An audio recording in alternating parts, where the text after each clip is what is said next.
Welcome everyone to season 5 of National Parks Presents. Season 5. We are at the season finale of season 5, which is hard to believe. I feel like we just started, but we are here at the end. This is our last presentation of the season. But even though our season is ending, it doesn't mean national parks are ending. National parks, especially the ones in Boston, are everywhere and they are open and they are there ready for you to go see them. Go see them live. Go see them in person. Go to a historical site. Go to a heritage site. Go have some fun. Ooh, watching from Southwest Florida. Welcome.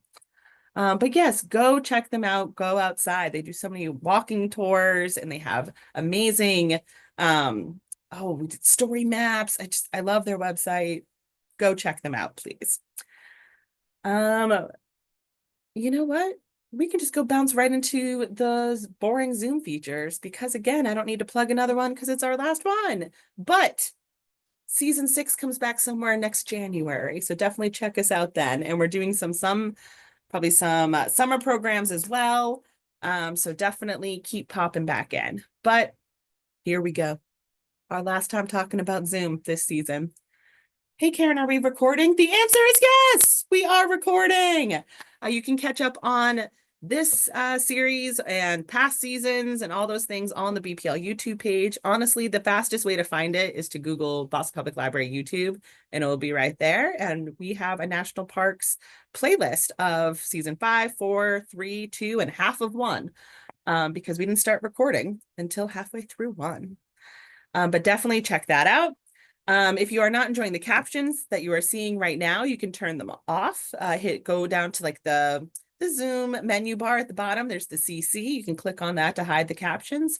Also on the right is the webinar chat. If you're not someone who enjoys watching the live feed and the live chat, feel free to X out. On the right, next says webinar chat. To the right of that is a small little X. Click on that one and that chat box will go away.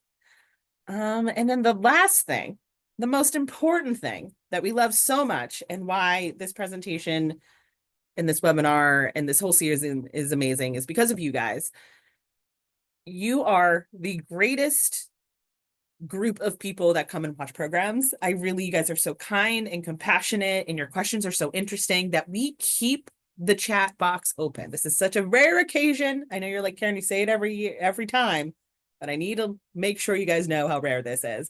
Usually we shut that chat down, but you guys are so kind and caring that we all follow the Aretha Franklin rule of keeping it respectful. So please don't be shy, keep it respectful, and you can pop your questions in the chat. We have the most amazing Ranger, Stephen, moderating the chat. So he's going through and he'll pick out your questions. And at the end of Ranger Sean's presentation, he'll pop on the screen and ask them for you. And notice who you are writing to, okay? So when it's notice the to form, it says hosts and panelists. It's everyone that you see on the screen. That's who the question is going to. If you change it to everyone, it's everyone on the screen and back at home watching. And yes, now, without further babbling from me, let's welcome the most amazing Ranger, Ranger Sean, as he presents Liberty and Union now and forever. All right. Thank you very much, Karen, and thank you to everyone taking the time out of your Wednesday to join us for this talk. So I will start sharing my screen and we can get started.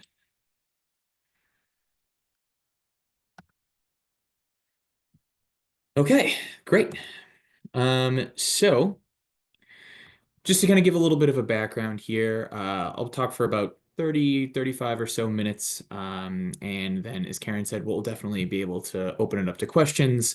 I do have some quotes that I have not memorized that are off screen. So if you see my eyes kind of darting over, I'm just checking on some notes that I have on another computer over here.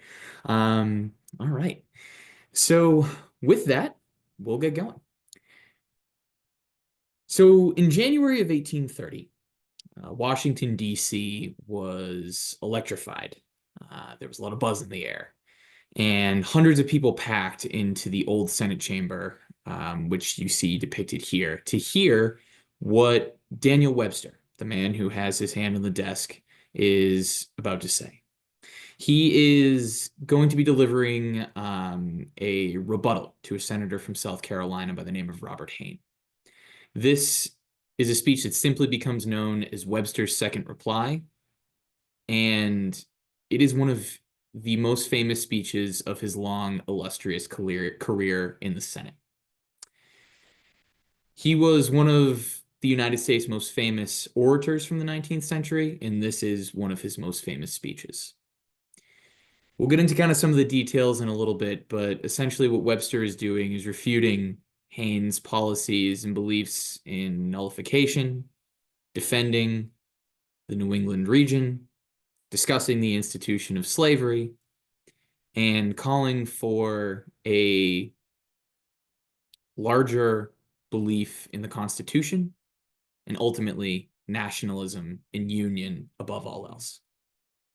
He is one of three major political figures from the Senate in the years leading up to the American Civil War, the early years of the American Republic, first half of the 1800s. Daniel Webster, John C. Calhoun, and Henry Clay all will play a role in this story. So the image that you see here is from a painting that was beautifully captured by an artist named George Healy. And if you've ever been to the Great Hall at Faneuil Hall, you're familiar with this as the backdrop.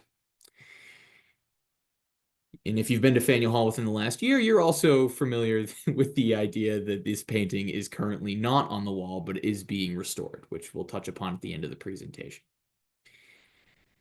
But oftentimes when staffing the Great Hall, when we have visitors come in, they look up at this painting and they'll ask, is this Faneuil Hall itself?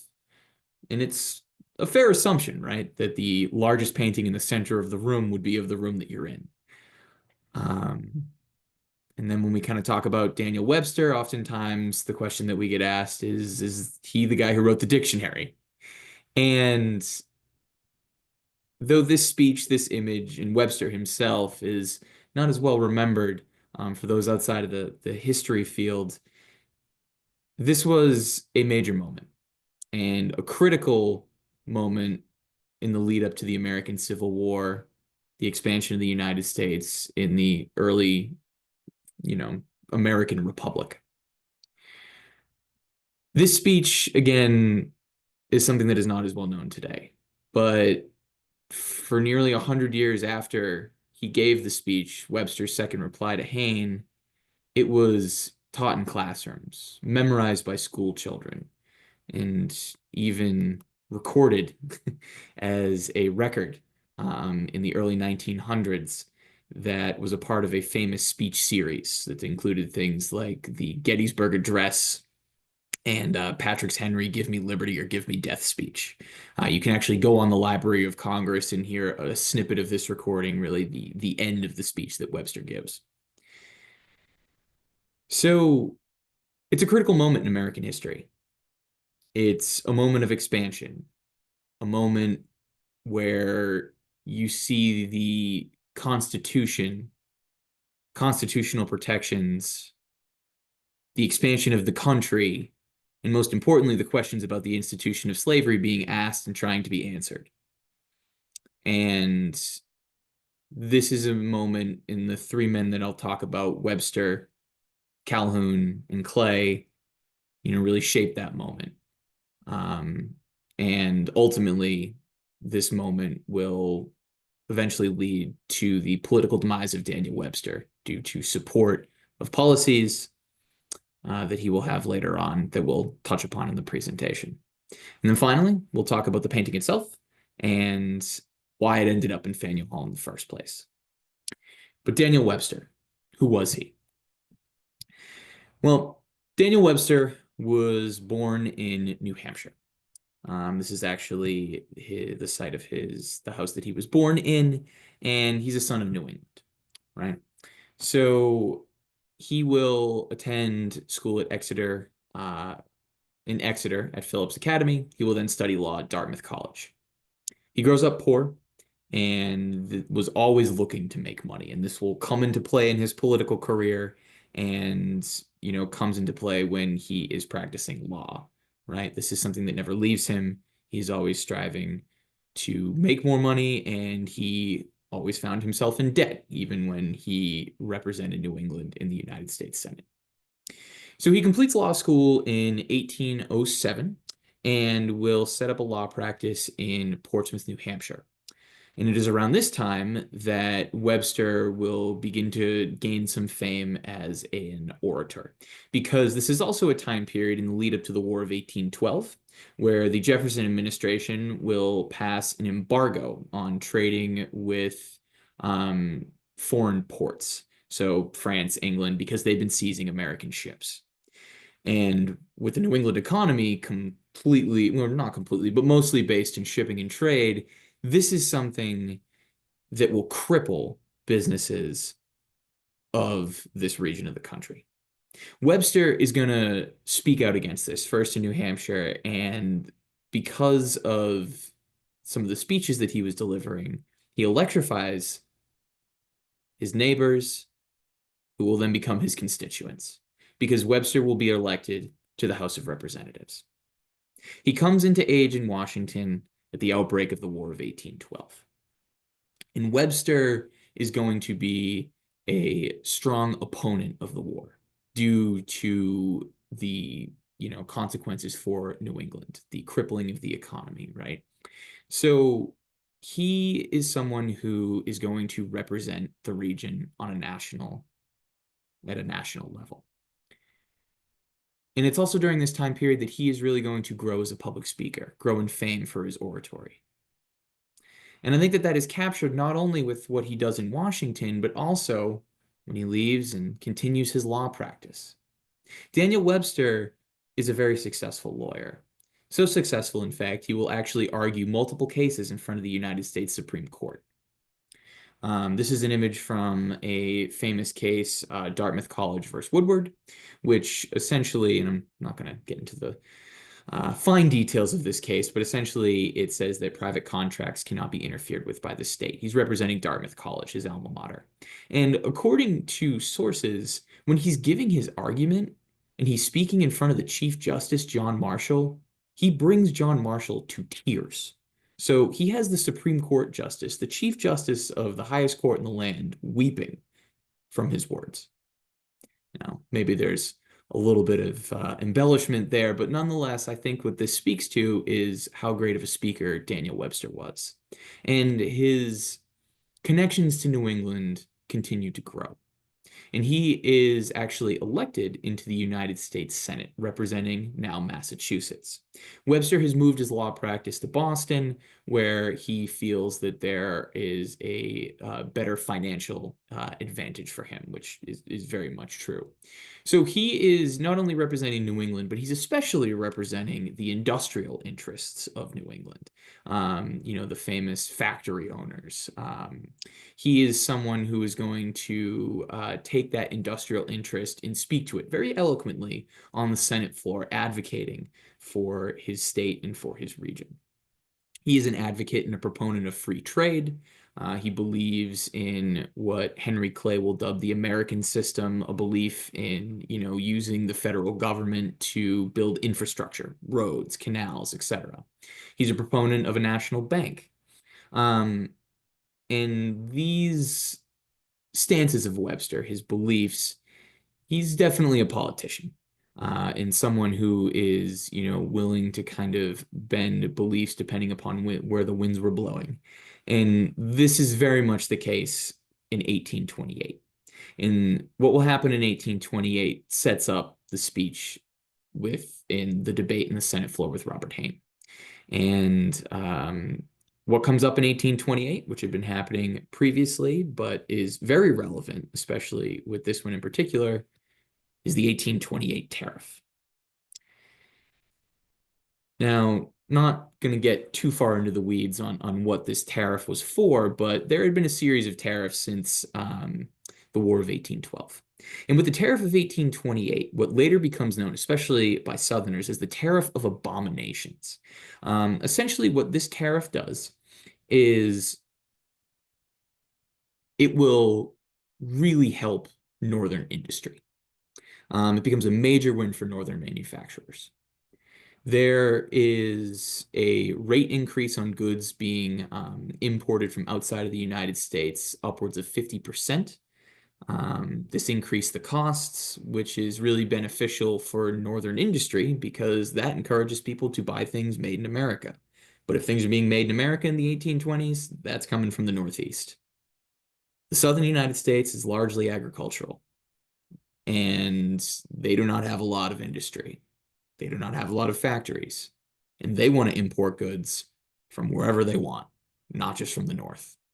So this tariff does not have, it does not seem to have any benefit for the South, and there is a large outcry against this. And one of the key architects of the outcry against the tariff of 1828, which again Webster will eventually support despite his stances on free trade, due to those industrial leaders who are encouraging him to support the tariff from the Northeast and from Boston. But one of the architects of the resistance to the 1828 tariff, and I would argue its loudest critic, is John C. Calhoun. John C. Calhoun is a senator from South Carolina. He is, by all accounts, a brilliant speaker, but he also is one of the most ardent defenders of the institution of slavery. He will become its spokesperson, the spokesperson of the elite planter class of the South. Calhoun, at this time period, also has aspirations for the presidency, like Henry Clay and like Daniel Webster. And in fact, in 1828, Calhoun is the vice president of the United States under Andrew Jackson. Now, Calhoun believed that this was a savvy political move. From the vice president, served 4 years, try to take the presidency in 1832. He figured that Andrew Jackson, who was older by 1820 standards, that he wouldn't run again. But according to one historian, there were 3 things that kept Andrew Jackson alive: whiskey, tobacco, and a gall for his enemies. So Jackson ran again in 1832 and would win, but obviously Calhoun does not know that in 1828. So this tariff is something that Calhoun sees as extremely egregious, an attack upon the region of the country that he represents, and also a violation of the Constitution in his mind. And in response, Calhoun will write, and you can see it here next to his painting, a classic 19th century title of a pamphlet, The Exposition and Protest, reported by the Special Committee of the House of Representatives on the Tariff. This pamphlet that Calhoun authors is 3,500 words. So this is no small pamphlet. And it simply becomes known as Calhoun's Exposition. So within this, he summarizes his opinions on the tariff, saying that the tariff was unconstitutional, unequal, and oppressive, calculated to corrupt the public morals and to destroy the liberty of the country. So again, not mincing words here. To combat this encroachment upon federal law, Calhoun will come up with this idea, this proposition, that a state should be able to call a convention and simply declare a law or an act null and void. This theory of nullification that Calhoun is really articulating through this pamphlet is going to spark a crisis. This is a radical document for its time period. He has it sent to the South Carolina legislature. They print it, but they do not adopt it officially. It's simmering. It's out there. Calhoun does not say he's the author of this, but people are pretty aware that this came from him. And it's, a belief of a lot of politicians and elites coming from, these southern states, especially South Carolina, that nullification could work. Not only for a federal tariff, but also potentially down the road if there are going to be laws passed against the institution of slavery. Simply have a convention and say we're not going to obey it. Now, obviously, this is something that completely, this very much threatens the fabric of the federal government, right? So the opinion's out there. It's not enacted yet, but it sets up that debate between Daniel Webster and Robert Hayne. Because Calhoun is the vice president of the United States, Robert Hayne has been elected to the Senate. Calhoun cannot officially debate on the Senate floor, but Robert Hayne is by and large sharing similar views to Calhoun, and like Calhoun, he could run a little hot. So in January of 1830, about a year after the publication of Calhoun's exposition, the debate will be set up innocently enough. Um, Samuel Foote, who is a senator from Connecticut, proposes a resolution on the Senate floor that simply calls for a review of how the government surveys and sells Western land. Now, Robert Hayne, who you can see here, will stand and respond.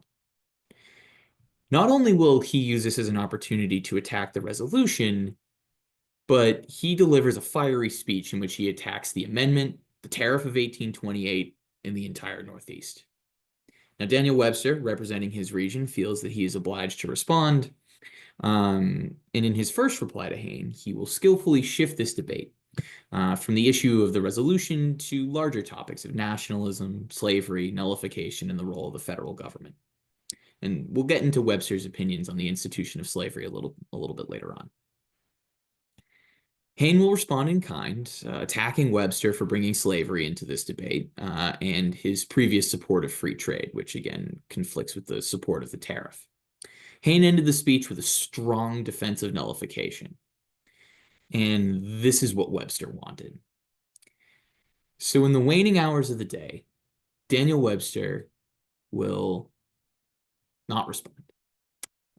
He will yield the floor so he could better prepare his response. And he definitely, I think had a flair for the dramatic and knew the moment.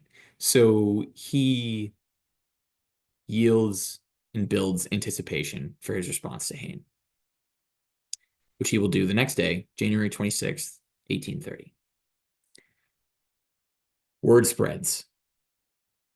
People are going to pack the old Senate chamber at the beginning of the day as soon as they're able to do so, filling the gallery. And this is a photograph of the Senate chamber today. If you do a tour of the Capitol, you can go see it. You just have to ask and make sure that the guide will take you. Webster will come in, and by all accounts, as he begins to give his speech, people are hanging on every word. And Webster will not disappoint. Over the next few hours, Webster thoroughly refutes Hayne and delivers a resounding defense of the Union and the Constitution. He will speak against nullification, saying that it is not a viable solution to determining the constitutionality of law, and argues that nullification, if enacted, would accelerate civil war. He defends New England. He mentions its revolutionary history, talks of Bunker Hill, Lexington, Concord, how those men who fought in that war were buried throughout the southern states, sharing a common bond, creating this nation. And he will end with a very famous passage. Quote him directly here. Nor those other words of delusion and folly, liberty first and union afterwards, but everywhere, spread all over in characters of living light, blazing on all its ample folds as they float over the sea and over the land and in every wind under the whole heavens, that the other sentiment, dear to every American heart, liberty and union, now and forever, one and inseparable. He yields the floor, and the crowd greets Webster with a stunned silence. They didn't applaud. They didn't shout their appreciation. They just sat in a trance, all motion paralyzed. It might be a little harder to think about that today, but again, this is the golden age of oratory. 19th century, there's not many other ways to communicate. Through letters, newspapers, but speaking. It's not just the words, but it's the performance. And Webster, again, by all accounts, was great at it. He won the debate, and he knew it. He actually immediately set about getting it published. He had more than 40,000 copies of his speech quickly spread throughout the nation, also looking at it as an opportunity to make a couple extra dollars. So the nullification crisis will subside, not just with Webster's speech, also with some actions of Andrew Jackson, some political maneuvering to lessen the percentages of the tariffs, and civil war has been eased. Calls for secession have been eased. But those underlying issues of sectionalism and slavery would ultimately prove to be Daniel Webster's political downfall. Now, in the decades following Webster's speech on the Senate floor, the United States will expand rapidly. This is the age of manifest destiny, the image you can see here depicting that, where the country is moving west, claiming new territory, and with that claiming of new territory, that debate about slavery expanding westward. Will these new territories become slave states? Will they become free states? That debate grows louder, lines in the sand are drawn, and again, that threat of secession is ever present. And that will really come to a head in 1850. Because in 1850, California is applying to become a state. 2 years earlier, gold was discovered in California. Thousands of people rushed west, settling in the territory. And soon enough, there were plenty of people, enough numbers that met the threshold that they could apply to become a state. And they wanted to be a free state. And again, as you can imagine, basically, the entire West Coast becoming a free state would upset the balance of power in Congress. And the drumbeats of secession pick up again. The South is threatening. If California becomes a free state, we will leave. So in order to try to solve this constitutional crisis, the third senator that I mentioned will actually come out of retirement and try one last time to stave off a civil war. That is Henry Clay. Now, Henry Clay is a senator from Kentucky, and he is an enslaver. He's also an old member of the Whig Party, and he's really the author of the American System. So he and Daniel Webster did have, some things in common. He was also a great orator, and like John C. Calhoun and Daniel Webster, he was kind of always running for president. None of these men would ever be elected. But they were referred to as the Great Triumphant from the Senate during this time period. So Clay devises a scheme. And what he's going to do, he is in poor health, he is old, but he is elected back to try to, again, he's nicknamed the Great Compromiser. So it's an attempt to, try to bring the country back from the brink. So he comes up with this idea, this compromise, which is in reality, it's actually going to be a bunch of separate bills. And there's a couple different stipulations, but we're really only I want to just focus on two, which I think are important for specifically Daniel Webster and what we're talking about here. He proposes that California be admitted to the Union as a free state. But what he also proposes to try to appease the South is that a new fugitive slave law will be passed. So there have been fugitive slave laws. There was a fugitive slave law of 1793. There's a fugitive clause in the Constitution, which called for the return of enslaved individuals back to the South had they escaped north, via the Underground Railroad. That wasn't really being enforced, and many Southern enslavers were calling for the enforcement of this law. So Clay proposes this new fugitive slave law. And essentially what the fugitive slave law states is it allows for United States federal marshals to go into any northern state or territory, essentially kidnapping people, re-enslaving them. If you were caught with an enslaved person inside your home, if you're operating an Underground Railroad safe house, you could be arrested, $1,000 fine, 6 months in prison. $1,000 in 1850 is roughly like $38,000 today. And you could also be deputized on the spot. So what that meant is if I was walking around minding my own business, someone come up to me and says, you need to help me arrest this person, I didn't do it, I could go to prison. And as you can imagine, many people in the North, and especially as the anti-slavery movement has been growing, people in Boston, Daniel Webster's constituents, they do not want this law to be passed. They are vehemently against it. But in order for this compromise to work, Clay needs Webster's support.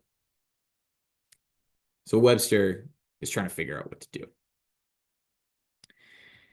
So throughout Daniel Webster's career, he's never identified with the abolitionist movement, but he has stated in multiple speeches that slavery is immoral.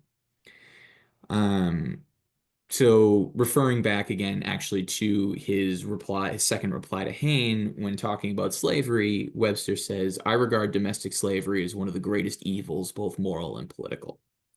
However, Webster believes that slavery should not be interfered with where it already exists.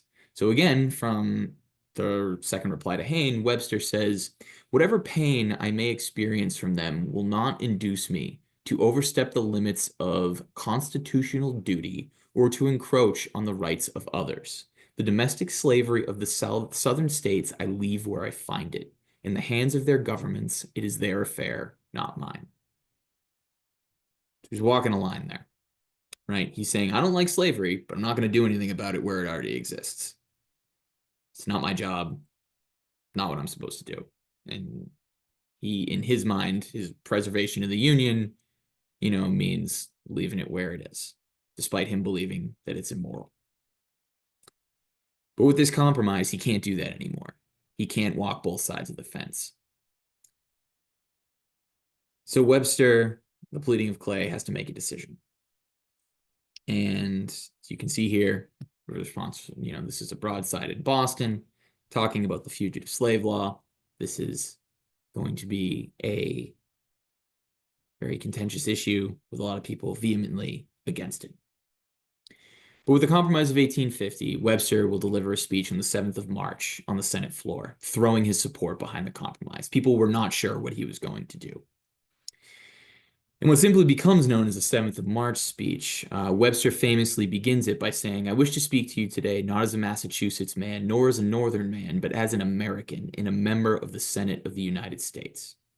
He endorses the compromise and specifically called on Northerners to enforce the fugitive slave clause of the Constitution. So he's chastising his constituents, telling them that they are violating the Constitution and they need to help enforce this fugitive slave law. What he said was, in siding with the South, to do all that is necessary for the recapture of fugitive slaves and for their restoration to those who claim them, I say that the South has been injured in this respect and has a right to complain. This speech is, in the South, seen as, a great speech, a triumph. But his constituents in New England feel absolutely betrayed. He's been speaking for 30 years about how he thinks slavery is immoral, and now he's telling his constituents to enforce the fugitive slave law. In fact, Theodore Parker, who was an ardent abolitionist, when talking about Webster, actually calls him a traitor and says, "I know of no deed in American history done by a son of New England to which I can compare this but the act of Benedict Arnold." So he's being compared with the most famous traitor in American history up to that point. Webster, this is seen too by his constituents as him trying to capitulate the South in order to run for president in 1852. And his reputation suffers and never fully recovers in New England. And unfortunately, again, for Daniel Webster, he will actually suffer a carriage accident and his health is failing. And it's around this time period, early 1850s, that, though many constituents of New England know, Webster's fallen out of favor, he still has a lot of wealthy people that are, fans of Daniel Webster. And as his health is failing, they're looking to memorialize him, honor Webster while he's still alive. And it is at this moment that you have some wealthy leaders in Boston actually look at Faneuil Hall, where conveniently enough, there is a very large painting that is currently hanging on display as a part of a national tour, and that is Webster's second reply to Hayne, which was painted by George Healey. The painting will be purchased, which we'll get into in a second. But to give a little bit of a background about Healy, because he does tie into this story. George Healy was an artist born in Boston, a gifted portrait painter who will eventually study in Paris. And he is someone who is going to actually paint many of the portraits of 19th century political leaders from America before the Civil War. In fact, the portraits that I showed you of Daniel Webster, of John Calhoun, and of Henry Clay were all done by George Healy here. So Healy will study in Paris, and kind of his reputation quickly will grow to the point that by the late 1840s, he has actually received several commissions to paint American politicians for none other than the King of France, King Louis Philippe. So with these commissions, knowing that he's got, money coming from the king, Healy decides he's going to get a little ambitious. And he wants to paint this grand scene of early American democracy. His choice? Webster's Second Reply, which again at that time was a well-known, very famous speech. But there's two reasons why Healy wanted to do this. One was because he wanted to paint that grand scene, but two, he knows that Webster has a lot of really wealthy backers, a lot of people that are fans of him, a lot of people that might pay a good amount of money to own a depiction of one of Webster's most famous speeches.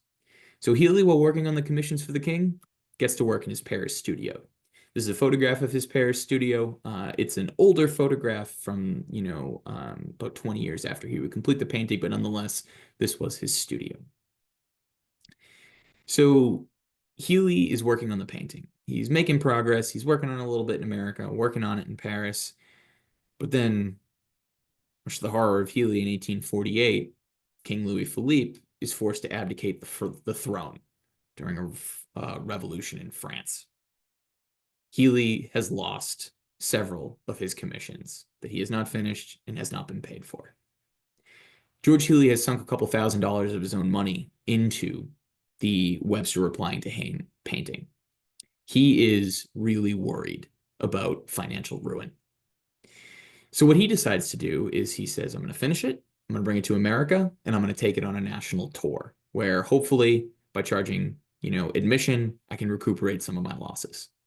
So he finishes it, brings it to America. First stop on the tour is the Boston Athenaeum, where it is on display. And unfortunately for Healy, it gets mixed reviews. And because of its size, the painting is not easily transported. So now he's really worried. And it's the second stop that Healy has at Faneuil Hall, with a newspaper article here depicting, the display of the painting at the hall. He doesn't know what's going to happen. It's at this moment that, again, unfortunately for Webster, but you could argue fortunately for Healy, those politicians in Boston decide we want to honor Webster. He gave a lot of speeches at Faneuil Hall. Let's pay for this painting. So they will vote to use city funds to pay $2,500 with a $2,500 matching private donation. So Healy recuperates most of his losses, and the painting stays in the Great Hall.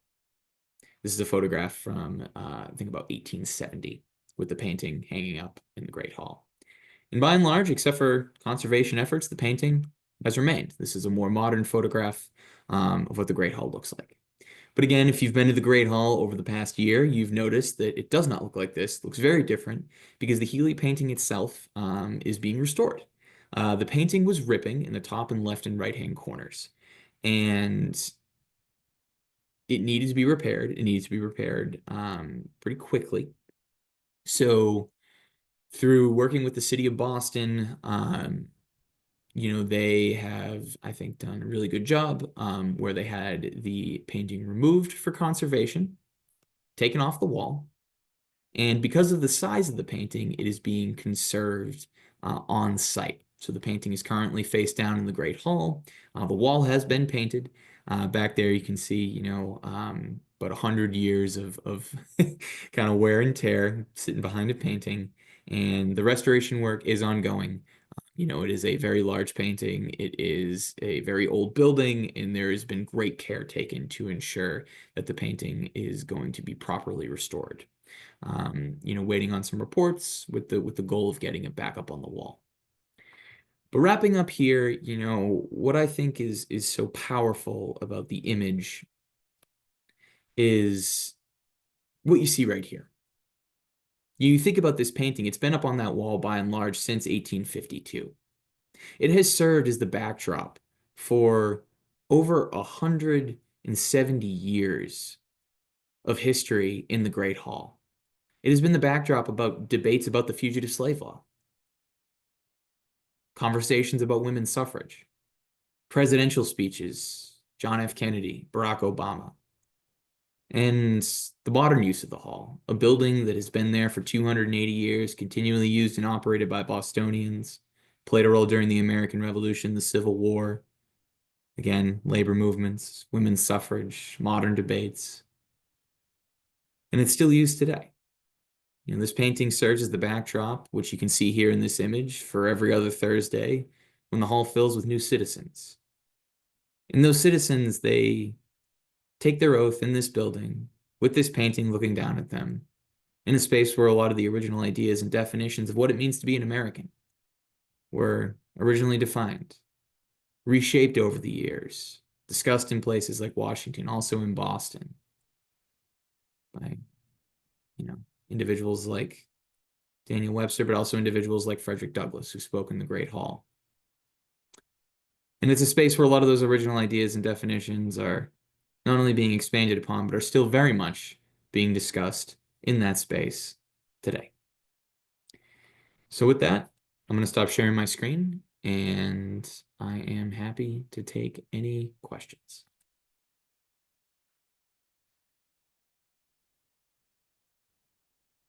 All right. Thank you so much, Sean, for that fantastic program about Daniel Webster and the painting that's in Faneuil Hall. So I think we have one question so far from Sydney. She's asking, was it a popular act for artists to tour their art and show it, like authors on book tours today? Yeah, I don't know too much about it, but I do know that this was something that did occur, especially in the 19th century, where works would be on display. I know that, for example, the famous image of the signing of the Declaration of Independence, that original painting actually was shown at Faneuil Hall. So people did get to come in and see it. So that was something that would have happened, especially with these kind of bigger images, taking them out on tour. And again, I know examples of it, but I don't know too much about the like a bunch of different artists that would be taking paintings out. Okay, great. We have a couple questions rolling in here. Mitch is asking, what are some good books on Webster and others from that second founding father generation? Sure. So I would say that two books, and I apologize, I'm just pulling one up so I can drop it in the chat here. A really good one that I used in research for this that I think captures a lot of this is actually sorry, it's a link, but it's called Heirs of the Founders by H.W. Brands, and it looks at kind of this whole era. And then another one is the Daniel Webster biography by historian Robert Remy. It is a very long book, very thorough, I would say. It's over 1,000 pages, so definitely not an easy read, but one that if you're interested in Webster and kind of learning more about him, it provides a lot of information. So those are the two that I used a lot for this.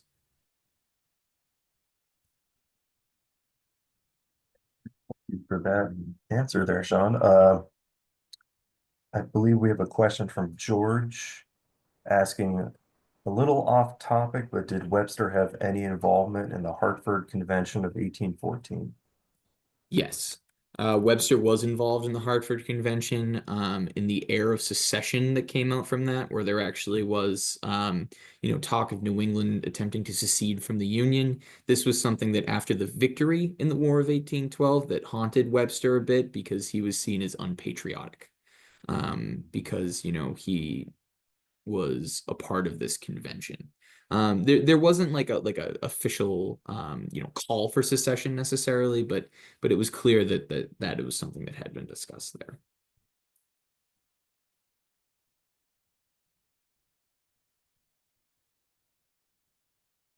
Okay. And George is just suggesting Field of Blood about the Senate during the run-up to the Civil War. So if there's another good book on the topic you're looking for, thank you, George, for that suggestion. And just give it a few seconds here, see if anybody else has any questions for Sean.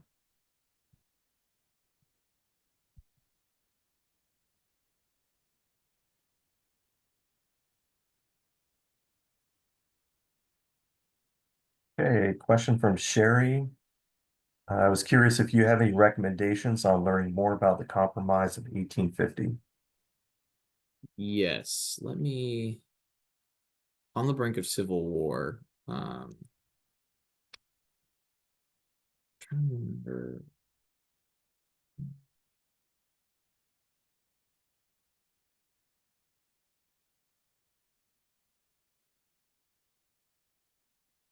There's a really good book that I'm trying to remember the title of, and it's escaping me. Also, hi Sherry. That there are a couple sources that really dive into the Compromise of 1850. I can definitely send some your way, Sherry. So happy to do so. And I did see one come in, Steve. Then yes, Daniel Webster actually served as Secretary of State twice. He did so for Millard Fillmore, and then he did so in the 1840s. And I forget if it was, I don't think it was for Zachary Taylor. I think it was earlier. I forget which president, but he did serve as Secretary of State twice.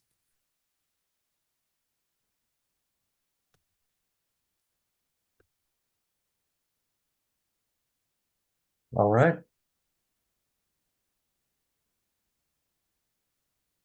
Well, it looks like that is the end of all the questions.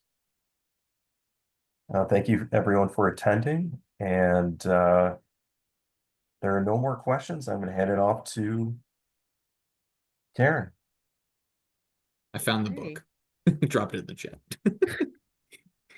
This was absolutely amazing. Thank you so much, Sean and Steven, and honestly, all the Rangers. The presentation like read like TV, where I was like, ooh, what's happening next? And I did some booing when I was like, wait, what? He did what now? Yeah, there was some booing on my end, but that's the beauty of me turning my camera off, guys.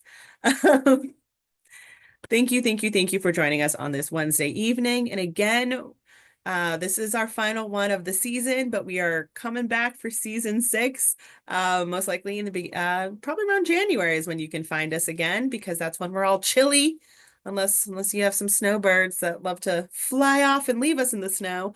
But that's when we're usually inside.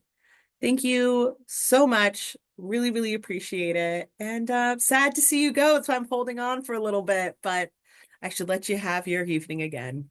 So thank you again. And see you in season 6.